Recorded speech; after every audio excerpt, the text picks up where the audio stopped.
समान, स्त्री और पुरुष की समानता और अनुकूलता। हम देखते होंगे बड़े बड़े नारे लगते हैं समाज के अंदर कि स्त्रियों को बराबर का हिस्सा मिले, बराबर का अवसर मिले। और यदि हम इसको दूसरे ढंग से देखें, क्या स्त्री पुरुष के बराबर हो सकती है या पुरुष स्त्री के बराबर हो सकता है? क्या दोनों एक दूसरे के कंप्लीमेंट्री हैं या हम एक दूसरे की तुलना कर सकते हैं? क्या एक दूसरे को सब्स्टिट्यूट कर सकते हैं? ये कभी भी असंभव नहीं। स्त्री स्त्री रहेगी, पुरुष पुरुष रहेगा।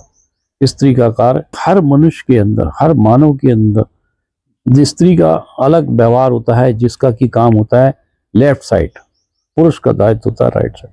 यह गृहस्थी के अंदर दो समांतर गाड़ी के पहिए हैं, जिन दोनों ही आवश्यक है।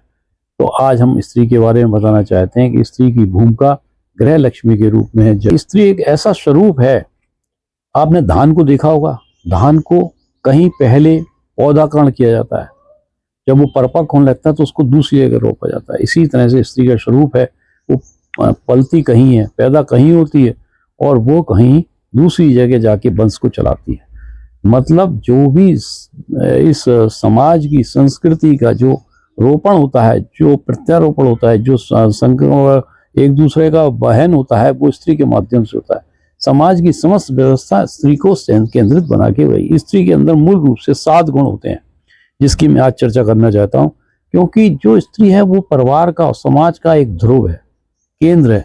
यदि वह स्त्री के स्वरूप में रहेगी वही है, लेकिन मैं ये नहीं कह सकता कि भाई आज के एकल समाज में यदि स्त्री को मजबूरी है, जरूरी है, तो वो राजलक्ष्मी के रूप में भी अपना कार्य करने के लिए मजबूर हो जाती है, लेकिन उसका प्राइमरी गुण जो है गृह लक्ष्मी के स्वरूप में ही बहुत सुशोभित होता है। तो दोनों ही परिवार के अंदर गृह लक्ष्मी और राजलक्ष्मी दोनों के अलग अलग वो हैं। जब दोनों मिलके चलते हैं तो समाज की बहुत अच्छी व्यवस्था बनती है। मैं यहाँ पे इस बात करता हूँ, स्त्री के 7 गुण होते हैं। पहला गुण होता है कीर्ति, इसका मतलब होता है सम्मान और यश। स्त्री जहां जाती है वहां अपनी मर्यादा, व्यवहार और त्याग से पूरे परिवार की पहचान बन जाती है। उसका आचरण घर की दीवारों से निकलकर समाज तक की कीर्ति बनाता है। अब हम दूसरा गुण बात करते हैं श्री, समृद्धि और सौभाग्य। श्री केवल धन नहीं है, बल्कि संतोष, सुव्यवस्था और सकारात्मकता है। स्त्री अपने स्पर्श से साधारण घर को भी गृहस्थी बना देती है। जहां स्त्री का सम्मान होता है वहां लक्ष्मी स्थिर रहती है। ये एक प्रमुख गुण है। स्त्री ही लक्ष्मी है, लक्ष्मी स्वरूप है, जिसके की 8 मैं यहाँ पे गुण बता रहा हूँ। अब मैं तीसरा गुण बोलता हूँ, वाणी, मधुरता, वाणी की शक्ति। आपने देखा होगा स्त्रियां अपनी वाणी के माध्यम से अनेक चीजों को सरल कर सकती हैं। स्त्री की वाणी में ममता भी है और मार्गदर्शन भी है। एक वाक्य से वे झगड़ा भी शांत कर देती है और एक शब्द से जीवन की दिशा भी बदल देती है। अब इसी के साथ साथ यदि हम इसके रिपीट चलें, जब स्त्रियां अपने इस व्यवहार को छोड़ देती हैं तो तमाम तरह के युद्ध हो जाते हैं।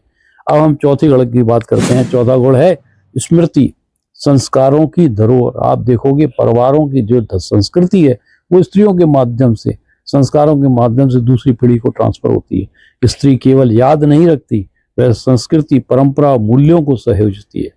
पीढ़ियां बदल जाती हैं पर उसकी दी हुई सीख युगों तक जीवित रहती है। अब मैं 5वां गुण बात करता हूँ, मेधा, बुद्धि और विवेक।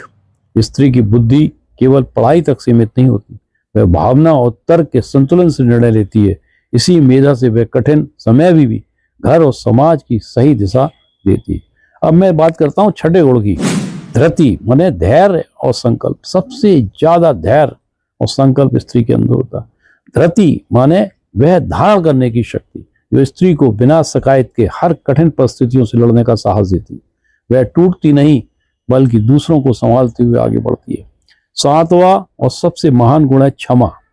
आपने देखा होगा उनके अंदर करुणा और उदारता बहुत होती है, वह जल्दी क्षमा भी कर देती है। क्षमा स्त्री की सबसे ऊंची शक्ति है, वह कमजोरी नहीं है बल्कि महानता का शिखर है।